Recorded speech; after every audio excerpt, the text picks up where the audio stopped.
মুন্সিগঞ্জের গজারিয়ায় মাথাভাঙা এলাকায় মঙ্গলবার খালের কচুরিপানা অপসারণ কার্যক্রম পরিদর্শন ও পরিষ্কার কার্যক্রমে অংশ নেন মুন্সিগঞ্জ ৩ আসনের সংসদ সদস্য কামরুজ্জামান রতন।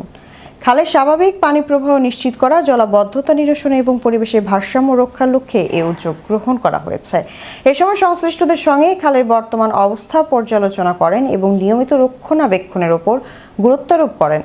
খালের কচুরিপানা পরিষ্কার কার্যক্রমে উপস্থিত ছিলেন গজারিয়া উপজেলা নির্বাহী অফিসার উম্মে হাফসা নাদিয়া, উপজেলা প্রকৌশলী সামিউল আরিফিন, উপজেলা বিএনপির আহ্বায়ক সিদ্দিকুল্লাহ ফরিদ, মুন্সিগঞ্জ জেলা বিএনপির আহ্বায়ক কমিটির সদস্য অধ্যাপক এ.কে.এম. গিয়াস উদ্দিন, রফিকুল ইসলাম ভিপি মাসুম, মোহাম্মদ ইসহাক আলী, মাসুদ ফারুক, আহসান উল্লাহ, উপজেলা যুবদলের সদস্য সচিব নাজির আহমেদ শিকদার এবং ভবেরচর ইউনিয়ন বিএনপির সদস্য সচিব নুরুল আমিন সরকার, বাউশিয়া ইউনিয়ন পরিষদের প্রশাসক এবাদুল হক, গজারিয়া উপজেলা বিএনপির আহ্বায়ক কমিটির সদস্য মোতাহার হোসেন জাহাঙ্গীর, মোহাম্মদ মুক্তার হোসেন সহ স্থানীয় গণ্যমান্য ব্যক্তিবর্গ।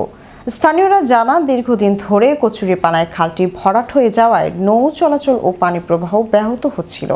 এ ধরনের উদ্যোগ খালের স্বাভাবিক প্রবাহ ফিরিয়ে আনতে এবং পরিবেশ সংরক্ষণে ইতিবাচক ভূমিকা রাখবে বলে তারা আশা প্রকাশ করেন।